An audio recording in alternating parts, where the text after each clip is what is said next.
I'm sorry, where are my manners? I would like to introduce you to Jacob F. Jacobson. You may recall the little discussion about the Jacobson group that settled Lackapaw County before it was a county. Well, one of these who came with Jacob F. Jacobson accompanied 3 of his brothers who settled in Lackapaw Village area. Thank you for that kind introduction, my fellow citizens. What are you doing? Practicing my political voice. After all, I was elected county auditor in 1872, and I am the organizer of the Lackapaw Agricultural Society. I fully intend to get further involved in politics. But in the meantime, you run a farm implement dealership in Lackapaw Village? I do, and I own land in Cerro Gordo Township.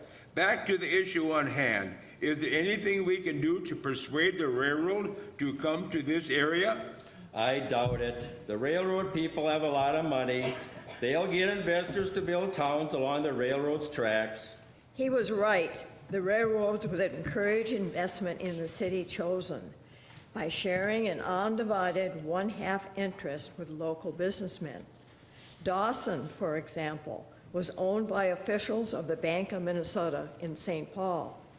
That bank owned land in Lackapaw, and it was their financial leverage that caused the railroad to build across their land. Dawson is named for William Dawson, president of the Bank of Minnesota. The city of Madison site was chosen for political purposes. It was planned to have it as the county seat, as it was platted in the exact center of the county. Madison formed a town site company made up of a number of men, including Jacob F. Jacobson, who moved his implement dealership there from Lackapaw Village. Many citizens were not pleased with the actions of Jacobson and his cronies, but he was a mover and a shaker, and he was an organizer. He worked hard to get the county seat moved to Madison. When the railroad came through, many of the businesses picked up their stores, literally, and moved them to either Dawson or Madison. So to them, it made sense to move the county seat from Lackapaw Village. Gentlemen, let me tell my story. In 1885, both Madison and Dawson petitioned the Lackapaw County Commissioners to have the county seat moved to their towns. There were hearings held, and in November 1886, there was an election in the county with a question on whether the county seat should move to Madison or elsewhere. Madison received 912 votes to 524 votes for other places, which included Dawson and Bellingham. Well, I'm not one to let grass grow under my feet. The next week, myself and a group of between 100 to 150 men from Madison and the surrounding area went to Lackapaw Village without informing most of the county commissioners or other county officials, and we moved the courthouse to Madison. We pulled that courthouse across the countryside. Okay, so we got stuck for a day or so, but the records made it to Madison, and I rode the roof of that courthouse into town. A lawsuit was filed and a restraining order was issued restraining the county officials from conducting business anywhere but Lackapaw Village. The law under which the county seat was moved was declared unconstitutional by the Minnesota Supreme Court, and the records were ordered back to Lackapaw Village in September 1887. However, in 1888, I was elected state representative from this area. On March 19, 1889, a law was passed authorizing the removal of the county seat with a notice of intent to circulate petition published in the local newspaper. I will admit I had something to do with getting that law passed. Madison got their first petition notice published ahead of another petition planned by Bellingham. A special election was held in May 1889, and Madison eventually became the county seat. Jacobson remained in the legislature for 14 years. An article about him appeared in the St. Paul Sunday Globe in 1895. It said, Jacobson is a fighter from start to finish. A bluff has no effect on him at all, and no man has ever succeeded in bulldozing him. For forcefulness and influence, he is unquestionably the leader of the Republican wing in the House. Middle-aged and married, he is a credit to the Scandinavian race.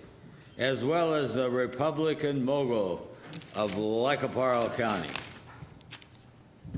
Regardless of what people thought of him, Jacob was a force in this county. He was in his early 20s when he started his implement business. He was elected auditor of Lacaparle County and later state representative. He ran for governor.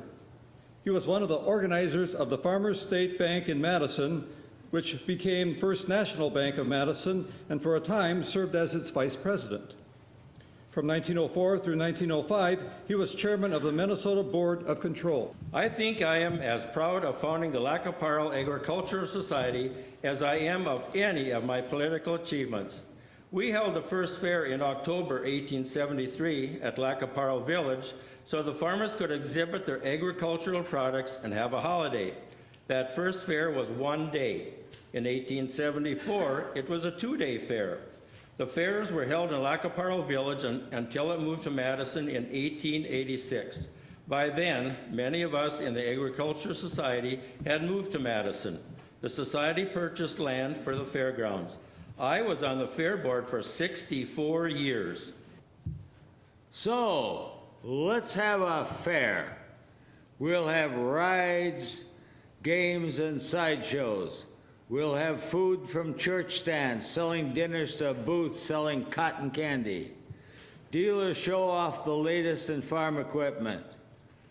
Farmers bring in crops and proudly display their growing talents. Let's have races. Ladies, bring in that fancy work in quilts, your jellies and jams, your breads and baked goods. Families, bring in your garden produce. Children, show us your skills in art, writing, building, or science. Lacaparle has been doing this for nearly 150 years, and we'll be here for 150 years and beyond.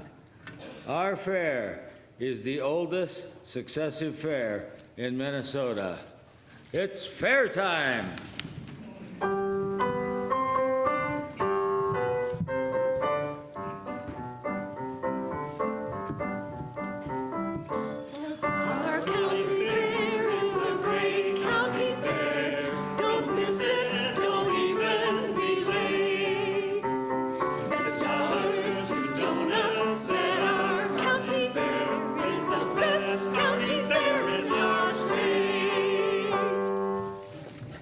As was mentioned earlier, Charles Goggin started the first newspaper, the Lacaparle Press, in the Lacaparle Village. But he was by no means the only person to publish a paper in the county. There were a large number of others throughout the years. While the Lacaparle Press was first published in Lacaparle Village, it moved to Madison with the coming of the railroad and changed its name to the Independent Press and later the Madison Press. The Dawson Sentinel was started in 1884. It was first called the Dawson Eagle for the first couple of years, but changed to the Dawson Sentinel when Charles Coughlin bought the paper. He had also started the Lacaparle Press, but quit publishing for a while when he was elected Register of Deeds, then County Commissioner, and finally Justice of the Peace. When he left office, he went back into the newspaper publishing business. Coughlin was quite a character. He enjoyed doing battle with the Madison newspapers, making snide comments in nearly every newspaper. Of course, the Madison editors responded with some quips of their own. The Western Guard started in 1891 and has been publishing continuously ever since. The Madison Press quit publishing in the 1970s.